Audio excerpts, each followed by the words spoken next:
नमस्कार दोस्तों, स्वागत है आपका हमारे इस शो में जिसका नाम है the diplomatic Bharat news show, जिसमें आज हम बात करने जा रहे हैं एक ऐसी घटना की जिसने पूरी दुनिया को गंभीर चिंता में डाल दिया है।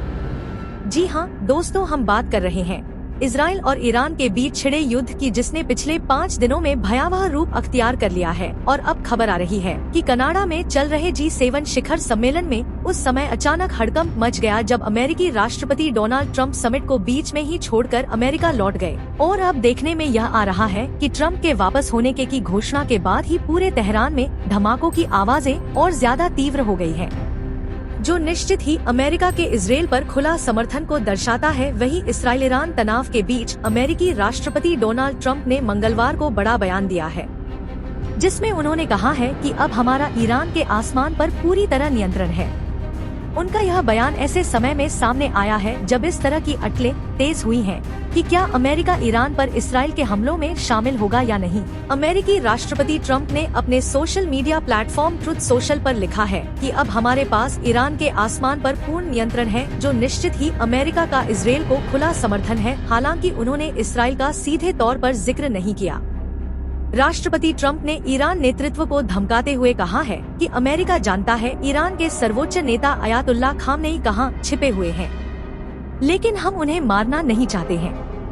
उन्होंने ईरान से अब बिना शर्त आत्मसमर्पण करने का आग्रह किया ताकि इस युद्ध को यहीं पर रोका जा सके। लेकिन वर्तमान परिस्थितियों ट्रंप के बयान से बिल्कुल उलट नजर आ रही है। दोस्तों, पिछले 5 दिनों से लगातार दोनों तरफ से संघर्ष जारी है और वर्तमान हालातों को देखते हुए यह संघर्ष और बढ़ने की संभावना ही ज्यादा प्रबल दिखाई दे रही है। मंगलवार को भी दोनों देशों ने एक दूसरे के बड़े शहरों पर मिसाइलें दागी। आपको बता दें कि इसराइल ने ईरान के नवनियुक्त सेना प्रमुख अल शादनामी को भी मार गिराने का दावा किया है। वहीं ईरान ने कहा है कि उसने इसराइल की खुफिया एजेंसी मोसाद और सैन्य गुप्तचर एजेंसी मोसाद के मुख्यालय पर मिसाइलें दागी हैं।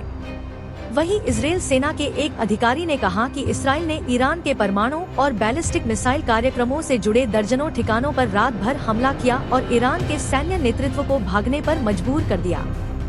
इस हमले में इजराइल ने दावा किया है कि उसके द्वारा तेहरान पर जो हमला किया जा रहा है उसमें ईरान के सेना प्रमुख जनरल शादनामी को मार गिराया है।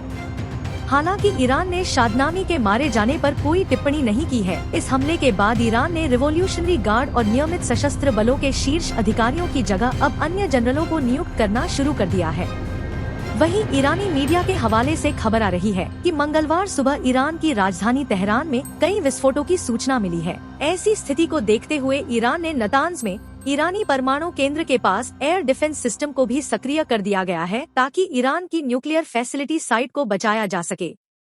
दोस्तों, आपको बता दें कि इस युद्ध का प्रमुख कारण ईरान द्वारा परमाणु हथियार बनाने की जिद पर अड़े रहना है, जिसे पश्चिमी देशों के अलावा इजराइल भी अपने लिए बड़े खतरे के रूप में देखता है। वहीं ट्रंप ने कह दिया है कि ईरान परमाणु हथियार नहीं बना सकता है, उसे इस मुद्दे पर सरेंडर करना ही होगा, उससे कम कुछ नहीं हो सकता है। अब देखना यह है कि क्या ईरान आत्मसमर्पण करता है या यह युद्ध ऐसे ही लगातार बढ़ता जाएगा, क्योंकि यदि यह युद्ध बढ़ता है तो इसमें ईरान को समर्थन देने अन्य क्षेत्रीय खिलाड़ी भी शामिल हो सकते हैं, जिसमें चीन और रूस खुले तौर पर ईरान के समर्थन में उतर आएंगे, जो कि इस युद्ध को विश्व युद्ध की ओर लेकर जा सकते हैं, जिसका परिणाम संपूर्ण मध्य पूर्व क्षेत्र युद्ध के मैदान में बदल जाएगा एवं विश्व में गंभीर तेल संकट और ऊर्जा संकट मंडराने लगेगा। दोस्तों, अगर आप भी भारत की विदेश नीति, रक्षा रणनीति और कूटनीति से जुड़ी ताज़ा और सटीक खबरें पाना चाहते हैं तो इस चैनल को अभी सब्सक्राइब करें। हमारा आज 50 सब्सक्राइबर का लक्ष्य है, जिसे आपके ही सहयोग से पूरा किया जा सकता है। मैं हूँ आपका दोस्त the diplomatic Bharat news show. फिर मिलूंगा एक नई रणनीतिक रिपोर्ट के साथ। धन्यवाद।